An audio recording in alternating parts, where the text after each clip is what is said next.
But yeah, everybody laughed at me it's when I crazy, picked KU, and then we went to the Orange Bowl, bro. We was 11-0. Everybody was like, bro, what did you know that we didn't know? I said, I didn't know. Like, I just knew I wanted to go somewhere I could play immediately. And them boys started going crazy. But bet. Check it out. It is episode 2 of the Listen to DP podcast. Before we get started, we're going to need y'all to like, subscribe, hit the alert button, man. Hey, episode 1 was great. If you have not seen it, go check it out. But episode 2, I think we're going to be able to do a little better. Yes, so sir. I'm going to introduce my guys and let them introduce themselves. Yeah. My guy to the right of me, Taylor Dupree. Let them know how we met and let them know what you were kind of doing in college to where you at now. All right, yeah. So I'm Taylor Dupree. DP, I knew DP. We grew up in the same hometown, Mesquite, Texas. So I grew up, we were crosstown rivals, North Mesquite, Poteet. That's how I first knew of him. We went on, he went to Kansas, I went to Rice, played college football. Now I'm back in Dallas. I'm a mobile DJ. I got my own little, side hustle going, and it's going real good. What's that name DJ on that? Pre. That's the DJ name, okay. DJ Pre. Last name Dupree.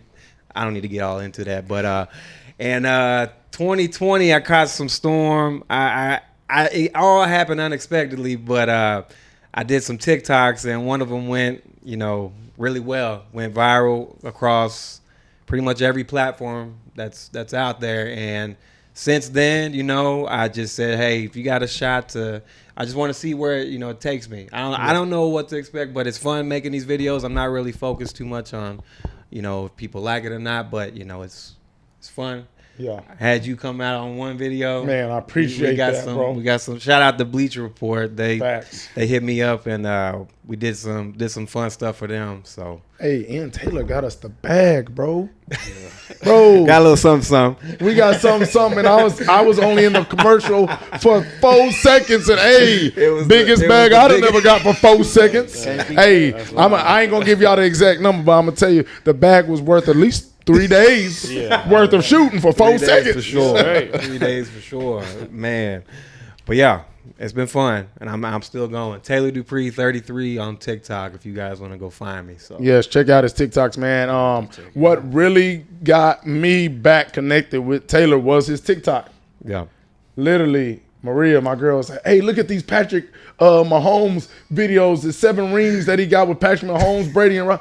And I literally clicked, and I was like, that's Taylor, bro. Like, I know him. Like, it's so funny because, like, when you proud of somebody, like, it's still, like, especially when they from your hometown, it's like LeBron to you, bro. Like, you brag about, like, I was bragging about him as if it was LeBron. I was like, oh, that's my boy. Like, I met Taylor probably, like, 2 times at a camp. I was like, no, that's my boy. Like, hey, yeah. And then I literally followed him on there, hit him up on Facebook, was like, bro, I see your TikTok. Hey, we got to link up and do something. So it's crazy. Yeah. He had hit me up for some stuff, and now he's here. So I appreciate you for coming on. Yes, sir. Next man to the right, my boy, Steve Johnson. Steven Jack.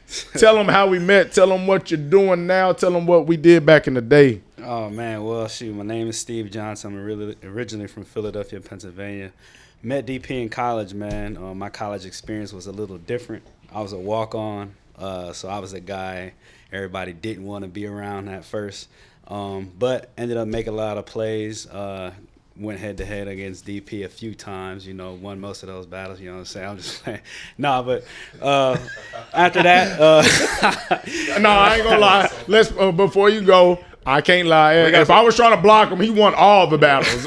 Y'all see my tackling on IG, so y'all can imagine where my blocking was. He won all those battles. Routes different, but keep going. We definitely got some funny stories, but from KU, I ended up going to the NFL, man, playing the NFL for 7 years, playing some Super Bowls, was an all-pro special teamer. I like 19 starts or some stuff Don't like that. Don't speed through that, bro. Oh, say it one more time with your chest. From a walk-on to what? From literally. And like he said, nobody wants to hang around him. Laughed at him like this and that came with the knee brace. Don't speed through that. From walk-on to what? How long you play in the league and tell them stats? 7 years in the league. Played in the Super Bowl. We lost. Was an all-pro special teamer. 19 starts. I was a baller. I went undrafted to the Broncos. I played with a whole bunch of Hall of Famers, man, and I was always active, you know what I'm saying? Always a baller on the team. My career, I ain't going to say it ended up pretty short, but, you know what I'm saying? My goal was always to play 10 years. So after the NFL, I ended up playing in the AAF and the XFL, and I balled out in those leagues. Facts. politics ended up getting me. I just got older. I could still ball, but you know how the league works. You know what I'm saying? But so then, you know, I used to be an Under Armour and a Nike athlete. They ended up dropping me at one point in my career, and I created my own brand, which is called Hero. Now I own one of the biggest 7-on-7 circuits in the country. You know, a sports apparel brand that's growing really big. I also coach, train on the side, you know, avid video game player, you know what I'm saying? So, you know, I'm trash in the duty. No, I'm getting Hey, Steve be in the chat getting fired up by all the KU boys. I'm sending this clip straight to him talking about an avid video game player. Be getting fired up on Call of Duty. Hey man, I'm trying to be good, man. These dudes play on monitors. I play on a big projector, you know what I'm saying? So my stuff be a little slower, but I hold it up. I hold it down, man. You know what I'm saying? We a team, bro. I'm just a team player, you know what I'm saying? So yeah. Man, no, I appreciate you for coming on, my man. Yeah, for sure. And then we got my boy Deuce. Y'all see that man look like a bodybuilder over there. Go ahead. Man, that boy swolled up. But go ahead and tell him how we met. Tell him what you was doing back in the day to where you are now, my guy. Yeah, man. Darius Deuce Roberts, man. Originally from Louisiana, so I really didn't grow up with DP or any of these guys here. I moved here around about 2012. My wife at the time, she was from here, so her and my son is what brought me here. I met DP. My son, he was young, so I was looking for a trainer basically, and I was looking online. I actually found TRTP, you know, their company and stuff like that. So I brought my son over, had them training with them. That's how I kind of got linked up with them. Me and Pops got real tight, man, and actually to this day, man, I definitely appreciate the Patterson family because they helped me fulfill one of my dreams, man. And one of my dreams was actually to be a gym owner. So I actually ended up buying their spot over there off of Franklin Drive from them. So now, yeah, I own my own gym now. So listen to all these guys talking about coming from D1, NFL, all of this. I'm a little bit of a different path, you know. So I went to a D3, small D3 in East Texas. So East Texas Baptist University, played safety. I was probably one of the skinniest guys on the team coming in. That's crazy. And then you just got swolled up like that? I didn't get big until after I got out of college. I always been a late bloomer, I guess. But but I like to not even went to college, man. So funny story about that. I mean, most of my offers or visits was from D3s, NIAs, and schools way up north. So, you know, coming from a poor family, I didn't really have a chance to go to visits. I visited one school, Louisiana College, and that's because it was right across the bridge. Yeah. But other than that, man, East Texas, they was recruiting me. Long story short, I was working all over the summer. You know, phone calls was coming to our house. I really wasn't getting the messages from my little sister. So it came close to time for, you know, it should be time for go to school now, you know. So when nobody wasn't calling, so hey, let me call ETBU because I had that guy's number, Coach Gray. I still remember him. So I called him up and was like, hey, yeah, y'all still interested? He was like, yeah, we've been calling the house. You haven't been getting any messages? I'm like, no, yeah, y'all been leaving messages with your sister. So all of that happened. So it's literally probably like 2 or 3 weeks before it was report time. So I'm busting my butt, running hills, bleachers, doing whatever I can to get in shape. You know, so for fall camp. Came in 5th on the depth chart. Granted, in the school, that was probably the biggest recruiting class that they had because the year before they just won the conference championship.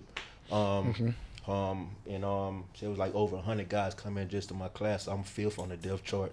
Our coach, Coach Harris, man, he's a crazy guy. So probably about the 3rd game of the season, he basically fired everybody because of one incident. One of the players stole a pillow from the hotel they was staying at. They was on the road game, so that I guess was the tipping Boy point. said fired everybody for the pillow? He fired everybody. So that was my chance, you know, to step up and do what I had to do. So long story short with that, man, I ended up playing 7 games that my freshman year, mostly special teams, a couple games, you know, as a DB. Then after that, man, sophomore, junior, senior year, I started every game. Okay. So, What's up? yeah, I'm actually in the school record book now for top 10 and the longest interception return. I think it's like 70-something yards. And I just checked the facts too, so it's He said I gotta make it. So when this video drop, when this video drop, it's still facts. He checked it. So yeah, my senior season, junior season, I'm still top 10 in tackles, overall tackles over the team.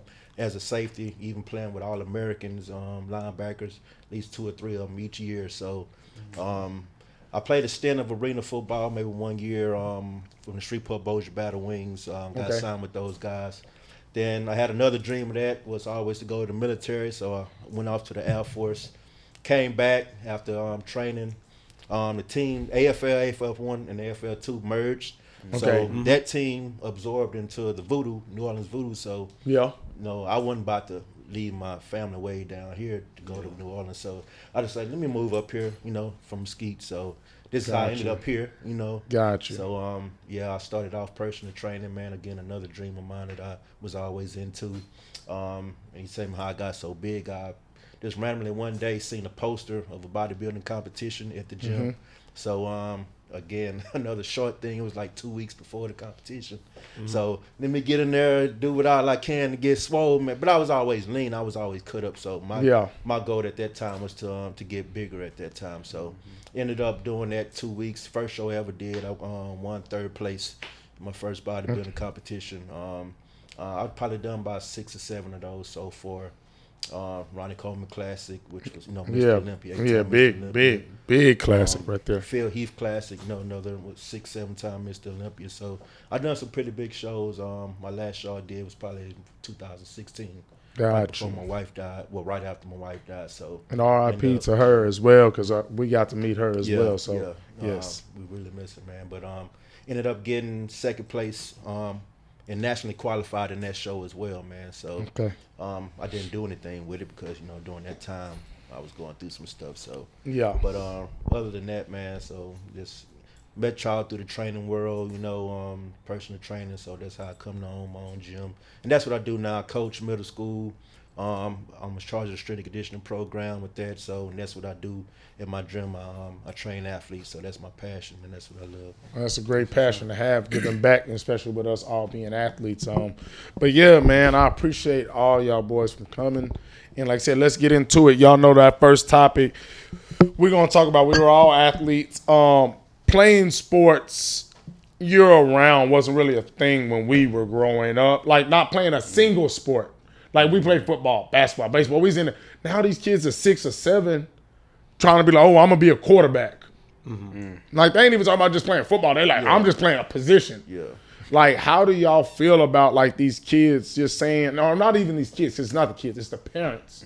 Telling these kids, hey, you need to play this one sport, go all out on this thing, and we all in and putting our chips in. Like, do y'all agree with it? Do you think it's helping or hurting the kids by saying, not even just a single sport, but playing that sport year around? I think they gonna get burnt out quick, man.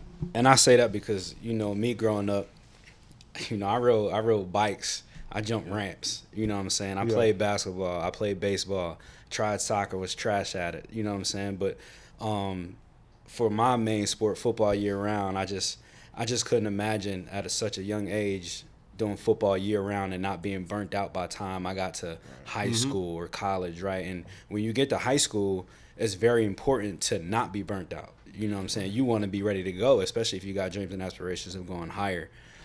So I definitely think when you 6, 7, 8, 9, 10, 11, 12, man, go outside and I don't know, shoot water guns or something like, have fun, be a kid. And even now with kids in high school, man, they got spring ball. I even scratched my head with that because I didn't have spring ball. We ran track or we played basketball. I stopped playing basketball when I got to high school and wanted to run track to better myself for football, right? But it was a transition, right? So I'm a firm believer in, man, when they're a kid, let them be a kid, you know what I'm saying? And build them up slow. They don't got to tackle right away. Go in the backyard, throw the ball around, train or whatever, but let them be a kid, man, and, don't burn them out.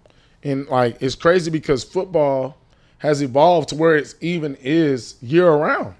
Like, when we was growing up, there wasn't a year-round. Like, when I got, I believe, out of elementary going into middle, it's kind of when select football first started taking off of, like, playing out after middle school season. Like, there's always been, like, Pee Wee where you might go do a tournament in Arkansas after the season or, like, one game. But then it was like, no, we actually have a season after your main Pee Wee season where we travel around. So it wasn't even really a thing like that until right when I got out. But now it's literally year-round tackle. Wow. So how you feel about it, man? I can't believe it's happening in football now. I personally, I couldn't have done it, but I think what you said earlier, you made a good point. I think it's the parents and thinking that if they do it all year round, they're just going to be ahead of the game. And I think that's what it is right now. It's just parents wanting to be ahead of what everybody else is doing. Exactly. So they, they believe if he can play through the summer, I know this kid's going to be at home playing video games, Or not playing doing a whole basketball, lot, right? playing basketball. And if I can just have him focus on one sport, he's going to be that much better than them once the season starts. But like you said, I don't think a kid will have the attention span to just do one thing. They're going to want to do so many different things just naturally as a kid because you're so curious about everything. And you're going to see other kids doing stuff, and you're just going to want to join in. I'm with playing multiple sports and just learning how to compete at different things in life, just so that's kind of where I'm at. I feel that for sure. What about you? What you thinking, Deuce? When looking at it from a trainer aspect, man, I just feel that it puts them in a box, them playing one sport. Because each sport teaches you something different. Exactly. As far as agility, hand-eye coordination, speed, whatever it may be, you learn a different skill in every sport, So if you got a kid only playing one sport, I mean, you only conditioning him to that one skill, that box of skills pertaining to that one sport. So I always think it's better to have a variety of things. I play from baseball. My two main sports, baseball, track, and football. I was horrible at basketball, but I played it, in the neighborhood. Cause, it was good for me, agility, and like I say, hand-eye and all that different type of stuff. So, I'm always a firm believer in, having multiple things that you do and not just being put in one box, man. That's so.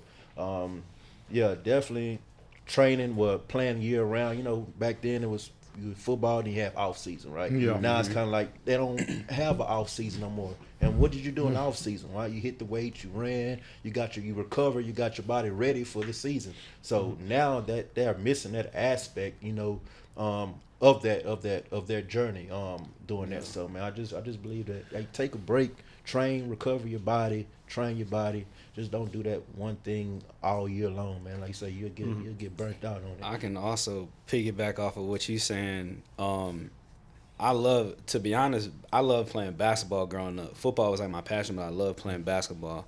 But when I stopped playing basketball, right, because I wanted to get faster for football, I felt like I lost a little bit of maybe my athleticism, maybe just my movement, right? So I went to college to play football, and then I was like, dang, where'd all my basketball skill go, right? But I always said basketball, I love playing basketball because I feel like I can use my athleticism. In football, I'm a linebacker. You could use it, right? But it's not like basketball where you can freely. It's fluid. Basketball's a fluid sport. So that was definitely big for me. Something that stuck out for me as well. No, last thing on that, it's kind of like what I talked about today and what Deuce is talking about. Like I literally did a post about Benchall, Duke's player that went number 1 in the NBA draft. He played quarterback and he ran track, and then obviously played basketball. But I tell people, like, when you play basketball, you're going to get that lateral movement, hand-eye coordination. Like, think about it. When you play football, a lot of kids learn to catch a football with their chest. How many times you ever see a kid really just catching a basketball with their chest? Right. That's why tight ends that played basketball always have those nice soft hands. How you got to catch the ball away from somebody. Somebody's on your back, catch the ball away from them, right? So I tell them that if you play baseball, hey, if you're a quarterback, you're not using your lower half. If you ever was a pitcher, you understand. You push through the bottom half. That's how you get your velo up, not by your arm, the bottom half. So that's why I tell parents it's not only about saying, they're going to get burnt out, because that is going to happen, but you're also learning how to do other things that translate, right? There's certain things when somebody's telling you, Steve, and press. Mirror the guy. Stop being so physical. Stop being so physical. You play basketball. I'll be like, how many times you ever just tried to stop somebody on the line, or do you cut them off? Cut them off. Right. So then you take that back to your linebacker, like, bet. I was trying to be this big, bad linebacker stopping somebody at the line when I could just cut them off like I've always done in basketball and get the job done that way. So that's a big thing. I also think you got to know the kid, though, right? And you also got to know where you at. We in Texas right now. Yeah. Texas is a football state, right? So soon as a kid comes out of the womb, he's gonna go to his school, and 80% of that school is gonna be, man, are you gonna be on the football team? He might not have one lick of ability, but he wants to be where his friends is at, right? So he's gonna go back to his parents. I want to play football, right? Well, you want to be good? I want to be good. They're gonna find a trainer, and he gonna do it all year round. He might not be as good as the other kids, right? The other kids, they just got it. They can do other sports, but because they are more gifted than the other kid's like, man, I got to do this every day just to be on their level. You know what I'm saying? So for me, when I was in Philly, football wasn't like, you know, the top sport. Like dudes played football, basketball, soccer. We moved around. So it was just a different demographic, man. And once you understand who you are as an athlete, or your parents know who you are, what you got to do, your limits and stuff like that, I feel like then you'll be able to figure out what you need to do as an athlete to succeed. Facts. And the biggest thing is giving them a chance to be good or bad at something, right? That's more of a bigger thing. And you can't figure out who's good or bad at anything before 10, 12, 13, 14 years old. And to be honest, even after that, because regardless, if somebody knew Steve was going to be a Pro Bowler, his ass would have had an offer. Yeah. Regardless of an injury. Right? Yeah. If somebody knew Chris Harris was going to be good, he would have had more than the offers he had, and he would have got drafted and not been a free agent for the Broncos. So that's why I tell parents, if we can get up to 18-year-olds and somebody even going out of college not knowing how good they'll be, and they do that in the league, how are you saying, well, my son ain't good at 10 or 11 at football, so he'll never be good? Because if we go by that, then you should have never went to the league. He was a walk-on. Right. Chris should have never been no 4-5-time Pro Bowler because he was a free agent. Tom Brady shouldn't be the GOAT when he's a 6th-round pick. That's social media fault, man. I was going to say, They want you to be good right now. Exactly. I was going to say that. Do you think, social media plays a big role in, like, just kids wanting to have, like, a highlight reel? Because you see kids now, 9 and 10, Ball is Life, all these platforms are picking up videos of them playing at such a young age. Yeah. When we were growing up, we didn't have access to see any of that. So we just naturally felt if we weren't good enough, we had to either work at it or try something new. I think social media plays a big role in how these parents and how these kids move now. Yeah, it's just unrealistic thoughts. Like, I literally had a kid tell me one time, he was in high school, he was walking around depressed. I'm like, what's wrong? He like, man, everybody out here getting offers but me. I was like, who is everybody? He's like, I seen 10 kids get offers today on Twitter. I said, bro, it's the whole world. It's 50 million athletes eligible for an offer right now, and you seen 10? I was like, how many of them were in Texas? 1. How many of them were in Dallas? None. How many of them were at your school? None. You making it seem like 8 kids from your school got D1 offers that day, but that's what it is. Oh, I seen 10 kids from the whole world.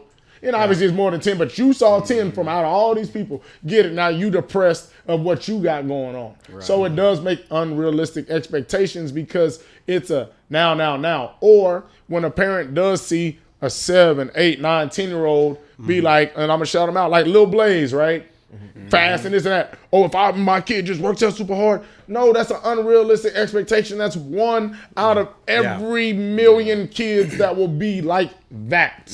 And does he work hard? Yes. But I will tell you what, all y'all other parents can work your kid out as hard as you want to. And Lil Blaze could have not worked out to this day, and he still would have probably been faster than your son. Maybe not as fast as he is right now, but he would have still been faster. So I'm not saying don't work to get better than him, but don't try and compare your 10-year-old because you see one 10-year-old running that fast. And that's what we see. We try and pick the one person and compare to it, right? And be like, well, I've seen an 11-year-old.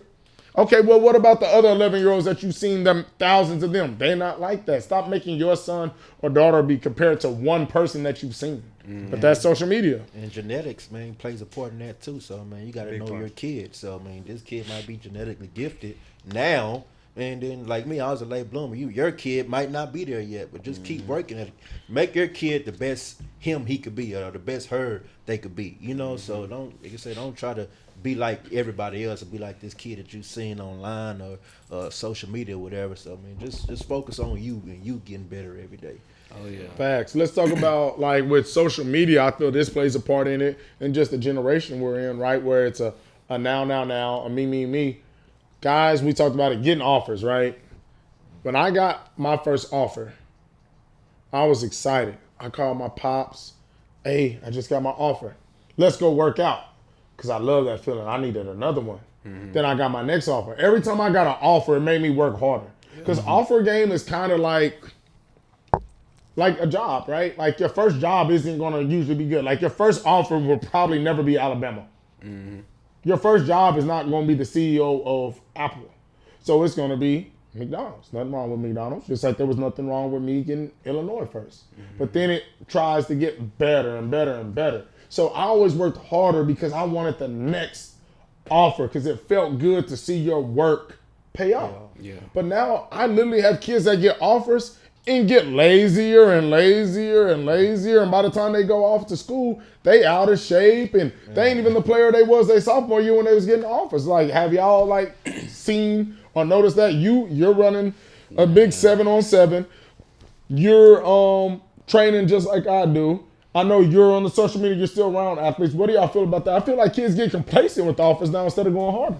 Man, offers, I don't care about offers because I ain't had no offers. I always compare it to my situation coming out. I only started 1 year in high school. Nobody knew me. I had a Division II offer, didn't want to go Division II, so I went prep school instead of going JUCO because I wanted to keep my eligibility. I had some rumblings about 2 offers from Georgia Tech University and University of Kansas. Blew my knee out. Didn't have nowhere to go. Wrote a letter to G at KU. Yeah. Hey, is there an opportunity I could still come up there? They ended up signing Springer and Dudley. Gave them the offer, and I was like, dang, this is what I got to do. Okay, yeah, you can come walk on. We'll get you into school. What's your GPA? 3.0. Okay, cool. I went to school. So I'm around all these dudes with offers, and I was like, I don't got no offer, but my dad just mortgaged his business to send me here, so I ain't had no choice but to work hard and grind and earn a scholarship. You know what I'm saying? So now seeing these kids, man, it's just like, I don't get it. Like, it's all about an offer. I see kids that got 30 offers. I'm like, all these offers don't really mean nothing. And this 7-on-7 stuff don't really mean nothing either, right? It's great for exposure. It's great to get kids seen, and I love that about it. But 7-on-7, y'all don't got no pads on. No. You know what I'm saying? There's no pads on in this game. And if you can't do it on Friday night, then there's no point of an offer. There's no point at all. And that's who I was. I was always a baller, man, when the lights turned on and when the pads came on, right? Wasn't the most popular dude all the time, but, coming out of the state of Pennsylvania, I was a dog, right? And that's why I ended up making it KU. So offers, I mean, you can miss me with all the offers. All these kids got 32 offers. They go on all these colleges, and now you got the NIL. I mean, I know we probably going to get into that too. And that's just, man, it's just distraction, to be honest, to me. So man, I just say, like him, man, what's good of an offer if you're not going to do nothing with it? You can get offered and still not play. You get an offer and still not start. That's just to get you. That's just the beginning. Yeah, what you gonna do? What you gonna do after that? Like a lot of a couple of athletes that I train now, man, they'll be freshmen in college. Of course, they got the offer, and I'm like, hey, what are you doing? You got to train them? What you doing right now? Me in my mind, I'm thinking, yeah, I'm doing this. I'm working out. I'm training. Nothing. What do you mean you're not doing nothing? You just got an offer. You about to go off the plate, college football for free.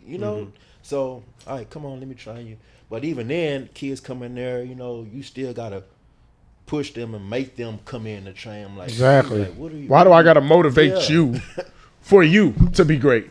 I seen that great video today, man. Shannon Sharp. Self-motivation is the best motivation. Yo, you see that post? Yeah. He all yoked that up. boy Yeah. Shannon yoked, bro. I'm like, dang, and that's just how he was raised. You know what I'm saying? Just kind of piggybacking off of what you said. I ain't have no trainer. I'm like, bro, I found some cinder blocks, some cement, stacked them up like bags and was stepping over them. You know what I'm saying? My dad bought one agility ladder and one little parachute, and I used to work with that thing, and that was all I had, right? I used to run hills, do stuff the hard way, push-ups, dips, and sit-ups, and that was it. And, by my upbringing and how I was raised, was able to propel me to that level, so I knew I didn't lose my head, and I just always worked hard, man, and that's what got me to where I've been. I'll say this, man. I think we all kind of had the same experience in football, not getting enough offers, feeling like we had a chip on our shoulder. I try to, remind myself, try not to be an old head. Like times are just different. And I try to look at it through the filter of a kid. Like nowadays, like I said, when you're young, you're just, you're not thinking the way you're thinking now. So to them, with social media, just reality, we didn't have it when we were growing up, so we don't know what it's like for them now. We was out there MySpacing. We was MySpacing, but we out there watching Soldier Boy. Yeah, but that's the thing. Before Soldier Boy, nobody thought it could become a business or a brand, and I think that's what kids now are seeing, and they just see it in a whole different lens than what we see it. So to them, this might be just normal to them to just not be as excited because, I mean, to them it might feel like they just have all the options in the world with the transfer portal and everything. They can. To them, I feel like they're so much more empowered than what we were to just go anywhere they want. But as a kid, like I said, obviously they're not thinking like as maturely as us. Yeah. But wouldn't you say if I can create a brand through social media, I would go harder because I don't get paid through social media if I'm not a player though, right? Right. I can create a brand, but if I don't got no tackles, don't nobody care. Yeah. Right. But if I go hard and I'm going to Bama, KU, or anywhere else, and I'm on the field and I'm over here doing my thing in TikTok, social media, Instagram, I'm about to get paid. So that's the only thing that it's like, I understand it as well, just because like the reason why I know what you're saying is because it's when I talk to a lot of my young kids about just historical greats of a game, they really don't know because it's right at their fingertips. Mm-hmm. So you really don't search for things that's right there. When we were young in elementary, right, our teachers would be like, hey, let's go to the library. You got to read a book. And we're going straight to the biography, autobiography section and getting stuff on all the athletes back in the day. I'm talking about, forget a Randy Moss, like Roberto Clemente, like back in baseball, like, oh, this is sports. I want to read this. Yeah. So we wanted to know everything about it because it wasn't the internet just to search it or if I want to go watch Randy Moss highlights, I can. We had to get it through a book or the hard way. And somebody else might get to that book before you say you got to wait 2 weeks before they turn it back in. I feel like that's the biggest thing is so much is right there. They're just kind of like, it'll always be there till it's not. And then it's just like, what we tried to tell you, it ain't always going to be there. So I think that's just the biggest thing is it's always so many things are right there for them. They take it for granted where we couldn't take it for granted before the internet started booming like it is now. Yeah. I would ask this, like, how do you build character in a player in 2022 with when he or she has all these things and all these different avenues up, like right now, like they can do anything they want right now in high school through social media and everything and have that mindset. How do you build character and discipline and commitment with a player now? Like it just to me feels like this, like I don't want to say it's a distraction, but they have so many different things. I don't think you can build really and this goes all the way back. I don't think you can ever really build character in a player. Like you got to just, it's cliche, but you got to build character in the person. Like any player that has good character probably had good character from their parents or somebody that was already there. So like I can't be as good of a head coach as I am if somebody come back from a bad upbringing, right? I can try to, but I think, and people might disagree, like coaches do try, but I think more of a coach a lot of times, not all of them, really don't build the character. They just try and keep you out of much trouble for as long as possible so you can play, right? Because building character takes time outside of the football field. I got to sit down with you. I got to go to lunch with you, right? I got to be at your house. So we've all seen players that had bad character, but it was good enough for them to play because the coach just was like, hey, somebody watch him this week. Somebody do this. Somebody slide him a little money just so he can go. Like, they're not really – sports does build character, but I feel like a lot of coaches claim to build character, but they're just really keeping you out of enough trouble. And that don't mean you got good character because you can stay out of enough trouble for long enough to get the job done on the field. Yeah.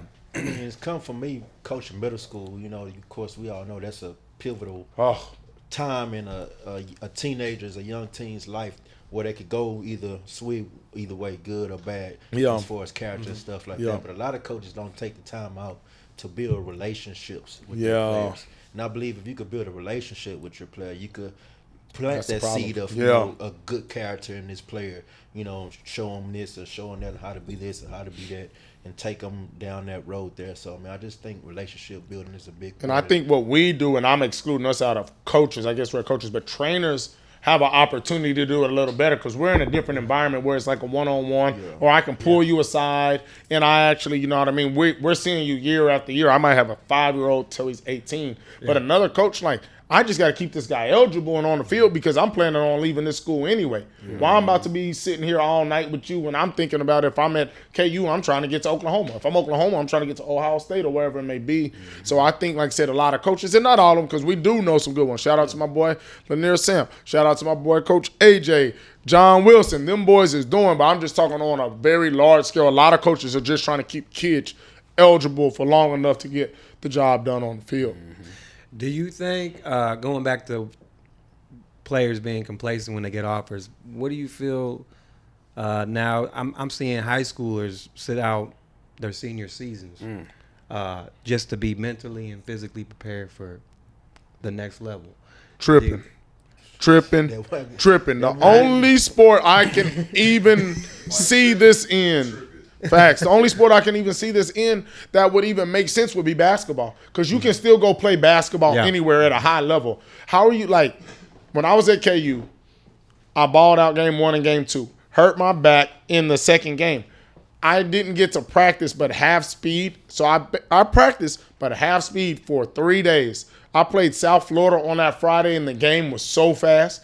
Steve will tell you, went crazy game 1, went crazier game 2. South Florida was just off of 3 days of half-speed practice. Like, these football kids are tripping. So that's why it's so impressive for me, for Jamar Chase to go to the league and do what he did in year 1 after sitting out a full college football season. Yeah, but these high school kids, y'all tripping, bro.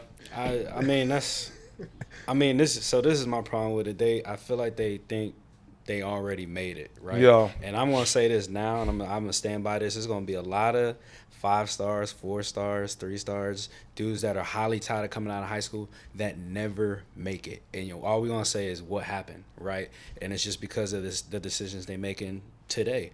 I went to a football game last season, kid who had buku offers, right? They ended up losing the game. I was watching his demeanor after the game, man. He turned his back on his coach, just walked off the field. And then I was like, really?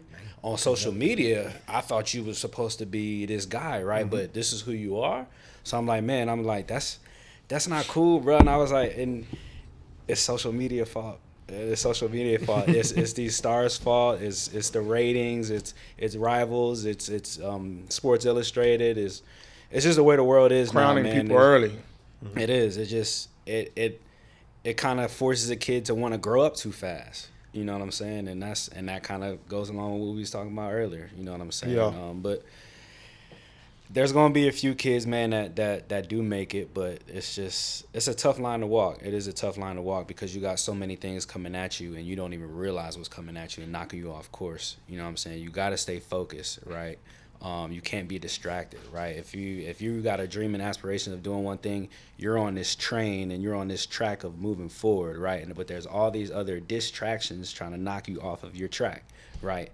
And that's just what it is now with social media, with friends, with family, with money, finances, and pressure, social, and everything. Drugs, alcohol, COVID, the gun violence, like. Every day, man, there's a lot of stuff that's being imprinted on kids' lives, even my life as an adult. You know what I'm saying? How am I going to teach my kids how to navigate through this world, with everything that's going on? And, it's just tough now, man. You got war. But you talked about 7-on, so, like, this is cool. So just to go into what we some other things that we were discussing, 7-on-7. I go hard on 7-on-7. You have one of the biggest – I had 2 of the biggest. And then I'm not even talking about, but we can go into it. Hey, it's whatever. Okay. Hey, well, boy, I feel like that. I feel like I ain't even going to say their names because they're going to have to pay for this. But yeah. We getting that exclusive. A lot of people don't know. A lot of people don't know. And he know I posted it, but I try and protect my boys in the way because I understand him and his business. We gotta talk about the good one first, though. But which one you want to talk about? The strap? In Salt Lake City. That's the one when they did the strap and the rest. Yeah, so he had a viral video when the DB strapped old boy up, right? Yeah. They was tussling on the ground. Video went viral, and I ended up posting that. But the one that everybody talked about is the one when the wide receiver caught the touchdown. Yeah. DB, after he gets tapped on the head, hits him and he's knocked out. That was at his tournament. My tour. That was at his tournament. Oh, I didn't know that. that was crazy. So how does that feel can as break the it down owner for of you. that, and that happens at your event? Oh Lord. All right. So You get any refunds? to be honest, 7-on-7 for all these different circuits, whether it's Pylon, whether it's National Championship or Championship 77, whether it's OT7, whether it's Battle, everybody runs things a little bit differently, right? For me, I still like to embody the culture.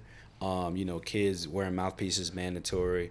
Even when kids have to wear the helmets, it kind of makes it feel like a mom and pop, like you don't get to be yourself. So I kind of slide on the helmets when we're talking about high school kids because they know how to control their bodies. Yeah. But in this situation, man, in our rules, it states, hey, look, do not touch your opponent. We encourage celebration, team celebration. Exactly. You can do it. You can do the electric slide for all I care, right?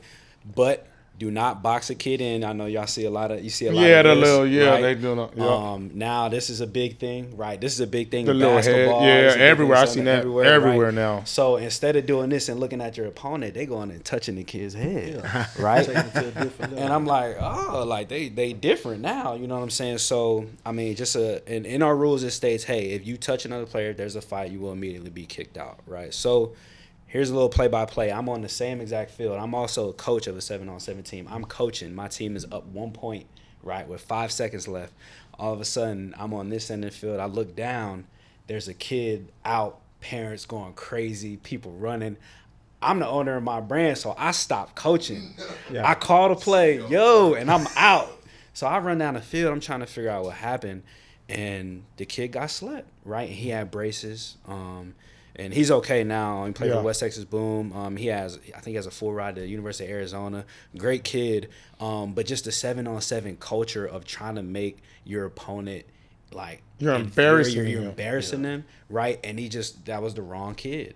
And it was a good play. It was great defense. It was great offense. Kid went up, and I was like, and he barely touched him too. He just I've seen worse. Way worse. Way worse. And I think because of the situation in that game, it was actually a blowout. Like they was up like 30-something-0. Yeah. Right? So when he hit him on the head and he slept him, right? Commotion. We had to go find the kid. And I actually talked to the kid who hit him.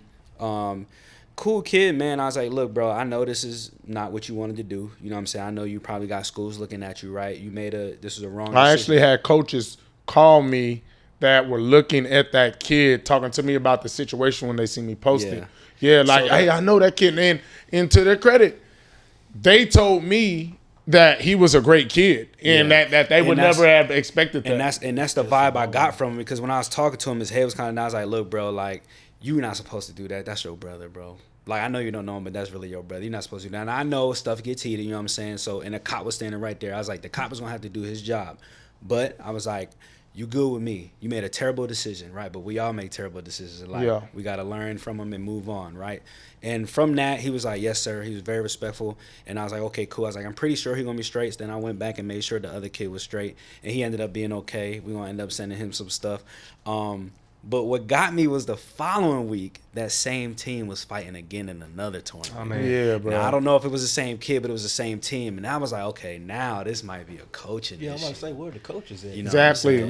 saying? So that with all that being said, we go back to parents and coaches are allowing a culture of people. Like, I wanted to embarrass you on the field with my play, not by doing something to let me change that. Embarrassing somebody is fine by your play. They're trying to belittle you. Yeah, they trying Right? There's a difference. Like, you really can't belittle somebody with your play. Maybe embarrass them, yes, but they're doing this, throwing balls at your face and all that. But what did we say earlier? Whose fault is it? Social media. Facts, because they trying to go one up viral. everybody. I'm gonna say this. So when 7-on-7 started when we were in high school, Yeah. and I would even say it was very competitive. Like, Yeah. there was guys fighting, there was guys talking trash and all Yeah. that stuff. We just didn't have the cameras Yeah. like there are today. And Yeah. if we beat you, it was more like bragging rights. It wasn't something that we could say, oh, we can put this on the internet and show everybody how we just embarrassed you. It was more of a, one-on-one. If I see you in the city, oh, we beat you the other day, blah, blah, blah. But yeah, I think it's all coming from social media. You gotta bring the content. You gotta bring the content. Because that's all it is. They're trying to one up. So when I kept on telling people, stop doing these celebrations on people that's not on your team. Oh, you're an old head, you're old. I'm saying, no. Celebrate, like, it's 7-on-7. Celebrate with your team. Celebrate by yourself. When we play 7-on-7, I've seen whole team flip down the field. But when you start touching people, if we're losing, we're getting blown out, we losing to get eliminated, it could just be a kid with a bad attitude, like, it's going to happen. And then when it happens, everybody like, oh, I was like, but I was the bad guy for it. I was like, bro, that's not acceptable in any other arena other than this. Like, yes, people have fought in 7-on-7, right? Before this. But there's a difference between being heated in the moment of play, right, and now having a fight from literally stemming from nothing more than me going over and putting my hands on you. Yeah. Like, we've all had fights at the playground playing hooping and people getting mad, but most of it is just the natural. Don't speed up the natural evolution of somebody getting heated up by you putting your hands on them, is what I've always said. I think it just go back to kids not being taught sportsmanship these days. So I mean, growing up, we was big on that. All right, if you gonna make a play, make a good play, but act like you done been there before. Yeah, act like you done done it before. You know. So and I didn't want to do anything, or don't do anything that's gonna hurt your team.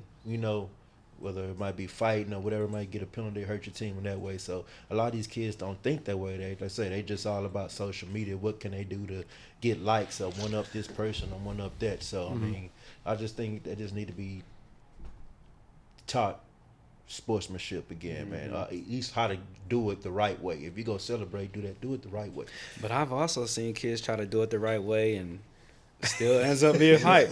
You know what I'm saying? My thing is, make a good play, don't touch them. So if I snag a ball over you and I look at you, you know what I'm saying? That's cool. If I snag a ball over you and I look at you, I'll blow you a kiss. That's cool. In the 7-on-7 culture. Don't touch them. But I seen a kid blow a kiss to somebody and dude push him, and then it started a fight. You know what I'm saying? One team that I always look at, and I'm pretty sure everybody else looks at them, is SFE. They go Florida viral. Elite. They go viral all the time, and I know them personally, and it's never like malicious, right? They do the crazy stuff. Okay, we in Superman uniforms. We doing stuff with a team. I seen a barber chair, dude cut him up. I've seen a Sharpie. I've seen Power Rangers. You gotta admit, they creative though nowadays. They did a celebration mid-play, like, okay, quarterback, I'm gonna blindfold myself. I'm gonna throw the ball. Yeah, like one hand. blindfold. You know what I'm saying? Like, bruh, but they do it as a team. They do it as a team, right? Yeah. And that shows me that now creative. they do have one of the best teams in the nation. Like, they all 5 stars, right? So 9 times out of 10, they just won the OT7. Yeah, they gonna win every game, right? But just the fact that they go about it in the most professional way that 7-on-7 can be, you know what I'm saying? I say kudos to them. They should join Hero, you know what I'm saying? Leave Adidas. Hey, we gonna link that. But hey, if they don't join now, they'll eventually get there, because it's all about promoting. And I will say though, it's not easy. But in 7-on-7, I feel like it might be a little easier to compete with big brands, because you can come out with just as nice of clothes, right? Because the clothes are there. I've seen you got cold merch. Oh yeah, we got the best. So yes, I think I'm not playing just because you hear you have an opportunity to what you built, and because of the culture, obviously I don't know how much they're getting and how those deals are putting out for teams and stuff, but just far as the swag that you provided the teams that you have, you have a real good chance to be able to eventually, and then they're coming to your tournaments too, right? Yep. So there's plenty of ways to do that, but you're a brand that they associate with because we've been at his tournament. So, and I always say that's a huge thing, man, because I was an Under Armour athlete. Imagine being an Under Armour and Nike athlete and a rep coming in and saying, man, we don't want you no more. I was like, wait, what? What you mean? I'm balling. I just changed teams. We don't. I don't. You know what I'm saying? So I'm like, okay, so I'm gonna create a brand to compete against you one day. And I was dead serious about it. So when I started the brand, it was all about me, right? It was SMJ, you know what I'm saying, a football player. Yeah. Then I got out of the league. I was like, it can't be about me no more. Nobody cares about who I am. Yeah. I'm trying to affect the world and affect football for the rest of my life and 100 years after that. You know what I'm saying? How can I do it? Hero. Our slogan is why not you, right? It talks about the kid who doesn't have all the offers, right? Why not you can go do it? You know what I'm saying? And that's what we all about, man. And that's why my brand, I solely have built. I was like, look, I want to be competing against Nike, Under Armour, and Adidas. I want to be a power forward. Nike, Under Armour, Adidas, Hero, right? Anytime somebody asks me, 150 billion and nothing less.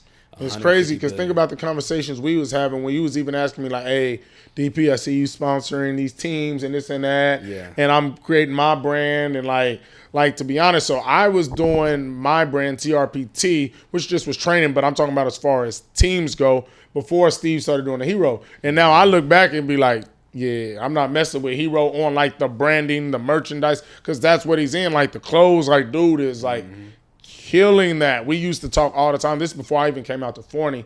He was like, hey, how are you doing that over there? How are you structuring this? I was like, this is what I do, this is what. Dude was killing And you it, make bro. it your own, like you design it. Hey, I'm going to Vietnam in about 6 days. Dude getting it. I've been to Vietnam, Israel. I went to China right before COVID, Hong Kong. Lost passport. Like I went through the slums trying to figure out how to really run a business. I didn't just want to go buy a T-shirt and put my own logo on it. You know what I'm saying? I wanted to have my RN certifications, my CA certifications, official manufacturer. I do business with Pakistan, Hong Kong, China, mainland China, Shenzhen and Guangzhou, Vietnam, all over the place, man. And that's the way, you know. I got friends that play football in Brazil, Germany, right? So what I do, hey, give you a piece of clothing, wear it. Some of the guys, I like that, right? Now we in Germany, right? It's all about eyes and visual. 7-on-7 was just a way to market it. Facts. So you got teams all over the country. These teams, right? 20 kids. These 20 kids got parents. Oh, okay. What are you, Hero? I've never heard of it. I love the logo. They got a website, herosports.com. Go to it. Wow. You get that little pulse happening in multiple states. Pretty soon, that pulse is going to be the United States. Now we go down to South America. We spread the sports. We got volleyball, soccer, swimming, all that. So I have a junior Olympic swimmer. I have an MLS soccer player. You know what I'm saying? A lot of people don't know that. I'm dropping dimes right now, but I'm going to be This quiet. boy just shot a free commercial on the Listen to DP podcast. I need to step my game. That boy just done shot an infomercial. But now let's talk about it. This Taylor is here for one reason and one reason only. He only here for one reason. He want to tell DP and probably everybody else that ever played college football why he don't like the transfer portal and NIL. He believes that I did not say I didn't like I'm about it. to say, but he thinks that college football players or athletes should be more loyal to their universities and stop leaving. Go ahead Hey, and do your first spiel, of all- man, so I first can, of all- so I first of can all- combat all that. Hey, I'm just different, okay? Look, I'm gonna take it back. I went to Rice, and we went to one bowl game. I love that school. I wouldn't change anything. I wouldn't change anything for that. But that's just the way I see things, and I think it transfers into everything. Yeah. You know, it's just different nowadays. I think programs are now. It's building a team or building just long-term success is just something that I just don't see a lot anymore. And it's more about player management, keeping players happy. Yeah. You know what I mean? And it's just different from what I grew up on. And I'm not saying, let me go back because I know you went off on me saying I didn't like this stuff. No, you know how to go. Now, Go ahead. I like the NIL change that they did. I personally love the fact that a player now can make money off of himself because we all know in college we couldn't do that, and we didn't have enough time to do it. We didn't even have a thought that we could do it, but we missed out on a lot because these players are taking full advantage of it, and I love it. You know what I mean? And part of me may be just bitter because I didn't get to do it, but I'm all for them getting their money. I think the transfer portal is also a good thing. I just think the two together creates It's just a whole too mess big. of problems because now players are smart enough to just go wherever they can get the most money, where they can get the best deal, and that's just what I'm seeing right now. I don't think they're wrong. I just think them both together creates a recipe. Yeah. That's just a problem right now. And high school kids recruiting is just it's harder, it's different, and like right now we're just it's in the figuring out phase. So Yeah. it's just early. And our whole thing was always like, we've always argued, like, why shouldn't a player be able to dip for the best opportunity if a coach can do that at every point? Like, I can't put a true statistic on it, but I'm probably very, very close when I say outside of Alabama, Clemson, Lincoln Riley probably now at USC, Ohio State, maybe. What other coach out of all the coaches in NCAA aren't trying to leave their school every chance they get? Think about it. It's a job to where I am continually trying to prove I'm good enough to leave. But they gotta pay bills. But my whole thing is, what does that have to do with anything that you have to pay bills? Says just because I don't have a bill, I shouldn't look for a better situation. If you create Hero at 15 and Nike partners with you and they say we're gonna give you $150,000 1-year deal, right? And then Adidas the next year comes and says, I'm gonna give you $300. Nike gave it to you first. Should you go back for another 150? Right. Because you 15 and ain't got no. Like I said, that mindset only works in collegiate sports. Yeah. Think about it. If you take collegiate sports how it has always been built, take any argument we have of why the athlete should not get paid, why the athlete should be loyal to a school, put that in the workplace, family life, or any other situation, it doesn't work. It only works because we've been conditioned in college sports that this is how an athlete should conduct themselves. Like, would you do that if your daughters, right, had an offer to run your brand? Or did they own little thing, right? They got their YouTube and some sponsor comes in and they like, hey, here's a 1-year deal. And they gave them $1 million. But then somebody else says, we give you $3 million. Y'all are making crazy money. You ain't going to say, daughters, just take the $1 million. They was the first people to offer. You going to say, go get the money. They don't got no bills. Yeah. Right? So it only works in college football. That's why I came to you on IG. Okay, it's that. It's when the focus is, and look, I understand money it's not everything, but it's something. It makes, life a whole lot more comfortable when you got it. I understand that. But when the primary focus on the way you move and all that is because of the money, I think you lose the love of the game. And that's where I was trying to get at. I want these players, I think if they love the game, they don't really matter. It don't really matter where they're at. They just, even if they don't go to a big school, like it's like, you know what I'm saying? Like I just feel like players nowadays, it's all about what makes them, like, it's just keeping players happy. Sorry, I'm kind of rambling right now. No, you're good, but no, I'm not even going to say. I'm going to set up a question for somebody that will be able to better answer it, right? Steve, I didn't play in the league. I know what my answer would be because I've trained enough of them. But Steve, for instance, free agency. Mm-hmm. How many guys are playing for the love of the game when free agency hits in the NFL? Not many, right? Mm-hmm. So there's been guys in amazing situations. Tyreek Hill with the Chiefs. I got more money with a lesser quarterback and a lesser organization. I'm going to take it. So from your standpoint, let's get out of college sports once again because that's almost the only. Yeah. How many pro athletes are just playing for the love of the game, or are they playing for that check? It's a lot of athletes that play for the money, man. Me personally, I play for the love of the game, and I agree with that. I 100% will believe him when he said that. I always said I play football for free. Yes, it's hard because you got kids, you got a family, you got bills to pay, right? But it's just I love the game. Now in the NFL is different. There's a lot of people in the NFL that don't belong in the NFL, right? Facts. There's a lot of people in the NFL that don't necessarily even love the game.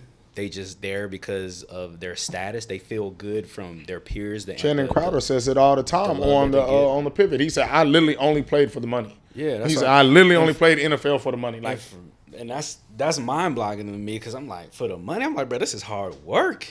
Like I was like, I get it for the money, but you gotta love this thing. And I feel like your best self comes out when you love the game. Mm-hmm. And I mean, the whole college thing, I mean, I walked on. I ain't had nowhere to go. I do believe in NIL. I think NIL is great. I think it's cool, even though I think it's too much. Like when I see Deion Sanders with all his kids at JSU, and they in the club looking like they professional athletes. Louboutins, Amiri jeans, grills, chains. I'm like, The quarterback that just went to Miami, they're reporting, right? We can never say what people got. We don't have the contracts, but you know the Tennessee quarterback got $8 million.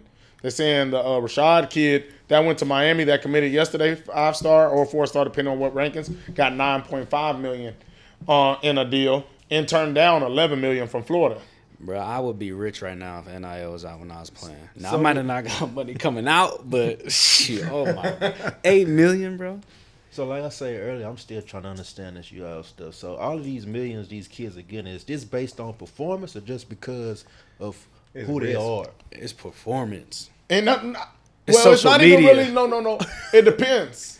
It depends, like, because it's a mixture of everything. Because the high school kid ain't really off of performance. That's just no different than anything. It's a hope. It's an investment that I hope I get the best kid and he does perform. And then you have some kids that are literally getting NIL deals that aren't as good as a performer, but DP has 3 million TikTok followers and this and that. So there's still the social media aspect of a good kid with a great social media can make more than a great player not on a bigger team. So think about it. If you're great on KU, are you going to make more than a good player at Iowa State that got 3 million followers, right? Because once again, if you give a kid an NIL deal on Hero, if you're great at KU, but you're really not getting exposure, you probably ain't going to help me sell these shirts. You're good. You ain't trash. You good. But you got 3 million TikTok followers, my shirt going to be seen by a lot more people, right? So it's a mixture of everything. They Social put media the goes all way back TikTok in the stats now. They do. followers. It's like you got yards rush, TikTok followers. Facts. No, for real. I see that. There's Put all that that. in the I don't know. It's like on or ON3, but like they have like social media like evaluations and like true NIL, like the top ranked 10 NIL evaluations of kids. So you know how you'll have like top 10 quarterbacks, top 10 running backs. Now they have rankings of ranking kids from 1 to 50 of who should be making the most NIL money based on stars, statistics, and social media. That's crazy. I mean, no matter how we feel about it, right? Our kids, like, this is how I think about football. Like, football is a game that is always changing, right? Yeah. You can prepare, right, for what might happen, but that might not happen. You might get something totally different. Facts. So we grew up preparing a certain way to get us to where we need to go, right? But we got kids now. We raising, whoever, nephews, nieces, or whatever. The play is NIL. This is the play. We need to get this money. Don't exploit your kid, but hey, let's work hard. This is the play. We got an opportunity to capitalize off of your talent, right? You can change our family's trajectory for where we going based off of your talent, and you only 17 years old, and you can get it at 18, not 25 or 22. Like, let's do it. Why not? I understand and I get that. But for the kid, right? One athlete that I'm like watching like a hawk is Quinn Ewers. Because Quinn Ewers got UT quarterback. a whole bunch of bread, right? He was at Ohio State. Yeah. I'm like, why you leave Ohio State, bro? Now he's at UT. Okay, did UT give him more money? You just go for more money? I can't speak because I ain't in his pockets. I heard Ohio State, the $1 million deal was contingent on playing time in that. But I heard the UT, $3 million. That's what I heard was like almost a guaranteed, come to our school, we're going to set you up with that. So what if he ends up being trash? You heard me. Just 3 million, I think. You got 3 million. Off of potential. That's how the league works. I'm about to say, what happens if Zeke don't do? That's what happened. Dude's we gave draft, you the biggest contract in. Bro, dude's draft off of potential. Chris Harris Jr., probably one of the best cornerbacks to play the game or whatever, had nothing. He went to the Broncos for $1,000 training camp, ended up being all pro. Right, 4 times. 5 times. Shout out to Chris. Even me myself, like they didn't even want to draft KU players because we was just a bad organization. We couldn't win, right? But there's so many dudes that I played with, DP even being one included, who could have played in the NFL, and that's because I've been to the NFL and I seen it. I was like, hold on, bro, like all these dudes could have been in the NFL making millions, but it's just because of the school we went to or the situation, right? So, like I said earlier, it's a lot of factors being thrown at these kids, right? And they got to have somebody to guide them through it, because if they don't, they're going to end up lost. I don't care how many millions you got. You can have a millions and go broke and just blow it on candy and cars, right? Though you got to be able to invest it in the right things and invest it in the businesses and do things the right way. So us as adults, man, if we have the opportunity to know a kid, train a kid, bring a kid up, these are pivotal conversations that we got to have with them, especially if they at that top level. I got some stuff in the works that I'm working with that's going to be big in the NIL space. Can't talk about it now, but it's about to get inked here soon. That'll be able to help a lot of things going on, I feel. So I'm excited about that. But we talking about the NIL. We've mentioned social media a lot. Like, I'm a big solution-based person, not, oh, look at the problems of this. So how does the athlete use social media to their advantage and not for the distraction purposes, right? Because anything that you can use for an advantage can be used as a distraction. For instance, a car. I need a car to get around. But we all know if you're in a college town, some people get a car, they're using it to go do everything they don't need to, right? NIL. I can use it to set my family up, boom, boom, boom, or I can use it to blow money and not make it to the league like I should have because I ain't got the money up front. Girlfriend, a wife can be good or bad depending on how we use it. So how do we use the social media aspect for these kids in a positive way? How y'all see that? That's tough, man. It's tough because like I said earlier, they probably look at social media a whole lot differently than what we do. Because we grew up, it started off as just something to talk to friends, and then eventually it became something like a business. Yeah. But half the time I'm talking to kids that are young, they're not even on Instagram. They're on Snapchat. They're doing stuff that I don't even know what's going on. It's really weird, though, because they grew up in it, and they're on it really less than we are. Yeah. I'd be like, hey, what's your Instagram? And then these kids literally got like one IG picture. Yeah. And they're like 15, 16. I'm like, why y'all? I don't really be on that like that. I be on TikTok, scrolling, Snapchat, and Twitter. I think one thing that I saw that they do, and they do a lot of it, is bringing awareness to important issues, which I think in 2020, when everything was a hot summer, but we saw a lot of college athletes come out, hashtagging Black Lives Matter, speaking on issues that I think back to when I was in college, I probably wouldn't even have the courage to put that stuff out there. And these guys are sending it out to all their followers and stuff. But I think they do a great job of getting involved with what's going on. They may not know everything, but they're listening. They're trying to stand for something. And stand for something. So I think if they can, I think that's one positive way that I'm seeing a lot of them use their social media platforms. Yeah. I would probably say, I guess more rewards for kids that post more positive stuff. Like you was going through earlier, like a lot of your stuff was being taken down, because people was either arguing in the comments or stuff like that. Maybe more regulation on that, taking things down that was on the more rigid on the negative side and things like that, and maybe rewarding kids or accounts that post more positive stuff. As far as athletes, reward them for, because me personally, I don't see a lot of kids posting like their journey that they're doing as far as whether it may be working out, getting themselves prepared for a game or for whatever they're doing. It's just all, in my opinion, cap stuff that they mostly put on there, for likes and stuff. So, I would probably say just reward them for posting more positive stuff, and and whether delete or take down the stuff or put points against them for all the negative stuff, kind of regulate that to prevent them from doing that stuff. So. I think a big thing is, like I said, I'm big on it. We talked about it last week with Tobin when I had the reality show at KU, right? And that mug would have went crazy if it was an NIL now. Like, we talked about it last week. Y'all might not know, but I had the reality show that hit ESPN and all that. But I think what social media, I brought that up because what social media did for me is get us in this room right now. Like, it showed me I could reach the masses. I could build something from anywhere. I could connect with people. I think it's all about just showing them, hey, if you're building a business, like me and my friends always talk about, and my big brother, shout out to my boy Rico. He's like, are you being a consumer or a producer on social media?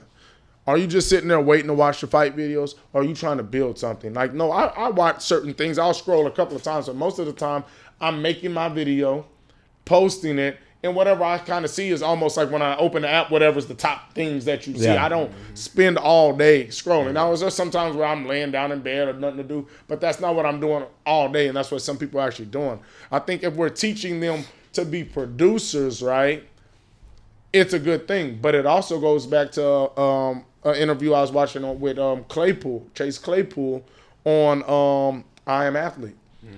Think about this. Practice. Let's just say we go to practice early. Practice, you got to be to the facility. When did you have to be to the facility? Just like normal day, like 7? 7. First meeting, I think 7:30. So you gotta be there around like 7. You know me, I walk So in check this out. Say I'm an athlete. I get there at 5 a.m. I'm there 2.5 hours early. And what time do you leave? 5, 6. And let's say I leave at 7. So I spend 14 hours at the facility. Claypool makes a 1-minute TikTok. But he's an athlete. Why are you wasting your time? Why are you distracted? Because that's how we see it. Oh, social media is distraction. I spent 5 minutes on my phone to make a TikTok, but I spent 4.5 hours extra over the time I needed to be at the facility. So I think people discourage athletes because it's taken away from you doing this and that. So I'm the one to say no, bro, because I understand I had the reality show going. I got this and that. And it only takes you a smaller bit of time to do it. But the outsider will try and bad mouth you or try and deter you away. I'm telling you, no, build something positive. Don't let people say, right, in the summer, we used to do all type of crap. That's why KU losing. They ain't practicing enough. Bruh, like there's other hours in the day. Like, you don't practice 22 hours. So I'm here to say, go do something positive on it. Build something on it. Be a producer, not a consumer, right? Be a pioneer. Be a leader on it. And I'm all for it because I know people still going to be shut up and dribble. It's a distraction. It was fine when they were undefeated, the Steelers. As soon as they lost, all the TikToks were a distraction. Claypool was like, bro, that took 2 minutes in the locker room to do. Yeah. I've been at the facility all day, right? That was a Juju thing, man. Even when I was there playing with him, like, that was Juju's personality. And then they had the Juju on his beat. So it just kind of like, I got videos on my phone of Lil Terrio when he was big, you know what I'm saying? Bro, dancing I seen, yes. in that locker room and stuff like that. Stuff that could have went viral if TikTok was out. But that was just kind of like the mantra around it now. For Juju's situation, I feel like you just got to focus on what's important, right? If you maintain your focus on what's important, it won't be a distraction. But if you getting all the feedback and people coming at you and you lose your focus on football, your job or what you got to do, like football is the reason you're here, not TikTok. And you just got to remember that. And if you lose focus of that, that's when the downfall can come. Facts. And last thing I'm going to end with is like even going back to Claypool because it was a great interview. He had 800 and something yards year 1, 800 and something yards year 2, so he didn't go crazy.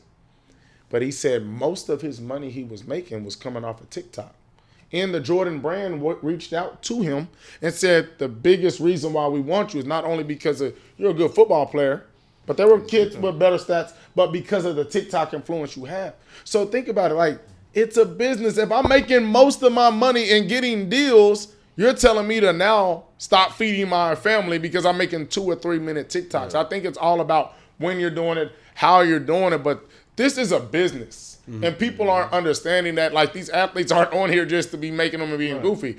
I'm a person of interest to these brands and other fans, so I'm actually building a brand. Like Claypool said, he was making more money off of TikTok than he's in the league because he's on a second-year deal, right? Making the rookie whatever. I mean, a rookie deal as a second-round pick. We know people making $28 million a year. The young girl we talked about last week making $28 million at 8 years old off of YouTube. I'll give y'all a quick inside story. My first real Another inside story on Listen to DP by Steve. Go ahead, my boy. Steelers versus Kansas City Chiefs. We won. We in the locker room celebrating. Mike T is talking to the team. I'm standing there. AB comes from behind me. I'm like, what AB doing? Why are you on his phone? Like, AB on his phone, like, yeah, you know what I'm saying? And I'm like, what's he doing? Like, Mike T talking, like, chill, right? They ended up finding AB. AB got in a little trouble for it, caught a little riffraff, right? Comes back to the locker room. Y'all don't know how much money I got for going live on Facebook, though. Facts. I'm like, That's what I'm saying. And now that little fine he got wasn't none. I went live on Facebook. And like I said, After I the can game. understand somebody being mad at that facts, but I can understand that, right? Like, that's being disrespectful for the team environment, right? Because we've all been in a locker room, and you know some things in the locker room are on limits to be recorded, and there's some things that are off limits. And just going into that Patriot game, because I remember New England next week. But to speak to it, boys is getting bread. Like, that situation, I understand. I'm not going to agree with. But there are reasons why people are using social media, because you're going stupid. So when you're doing it in the right way, I can never fault a kid or any athlete. Mm-hmm. And like I said, with that being said, do y'all boys got anything else to, leave? Shoot, I appreciate it, man. It's definitely an opportunity, a blessing just to be able to sit down and talk about issues and what's going on. That's huge. So, man, before like that, at least tell them where they can find all the Hero stuff as well. Oh yeah, definitely, man. On IG is Hero Football, so it's Hero FBALL. Also Hero Sportswear. The sports is with a Z. Our website is www.herosportz.com. Go on there, get your merch, support, you know what I'm saying? I'm the brand owner, but I like to be incognito, you know what I'm saying? So that's cool, man. So it's definitely a blessing to be able to share that with y'all, and I appreciate it. Yes, sir. One more time, man, for you as well. Hey, DP, I appreciate you bringing me on here, man, because I've been seeing your stuff on IG. And first of all, I don't know how you produce that stuff so fast, man, but you are literally on your game every day, 5 new videos a day. I'm just sitting there like, man, I gotta do something, gosh, because I don't think I do it enough. But I I appreciate you definitely. This is something that's new to me. This is my first podcast experience, so you know what I do on TikTok. This is a completely different. Bro, you be putting, bro. I'm telling y'all, nah, I'm not even lying, bro. Go watch.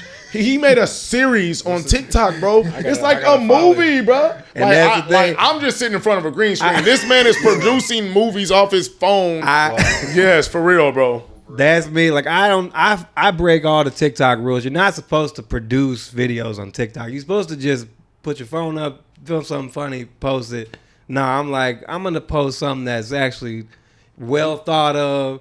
Scripted try out. Try to do something. Bro. I always say go straight from the phone to the TV maybe one day. So I put too much work into this, but it's the only way I know how to do it. And it's cold. What's the TikTok? What is it? TikTok is Taylor Dupree 33. Bro, funny story. A big TikToker just remade one of my videos 2 days ago, and it was the band one. It was that first one that kind of put everything on the map for me. Yeah. That whole experience was crazy, man. I actually filmed that right before going into work. Like, it was something I didn't even expect anything. I was just trying to make my friends laugh on Instagram. And I think that's the thing. Like, I literally just had no idea. I just did it for fun, and then everything happened. So I think that's just like the key, man, for me, and just the big successes that I have. It's when I'm not even expecting it. It's just when I'm doing something that I love to do, and it just it just happens.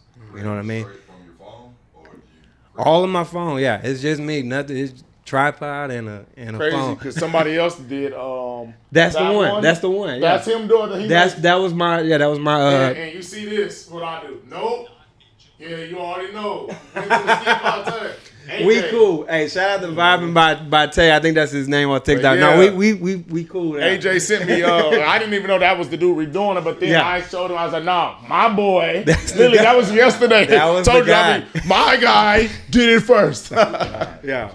And Deuce, go ahead. Any words you got, and then let them know obviously where to find you at on any social medias and address to the ski spot, bro. Oh yeah, man. Again, thank you, appreciate you, man, for inviting me. I'm definitely the small fish in the big pond around you guys. So, I can't tell, swole tail. Look like a shark over there. But yeah, man. But no, I'm talking about business wise, man. With y'all boys, just listening to y'all boys talking. what you got going on, man. Especially watching you every day and what you got going on. Definitely give me something to think about. Definitely to step my game up. As far as that aspect, man, it might be social media and stuff like that. But you can find me at Deuce Physique, DeucePhyzik. So that's Twitter, that's Instagram, and that's also Facebook as well.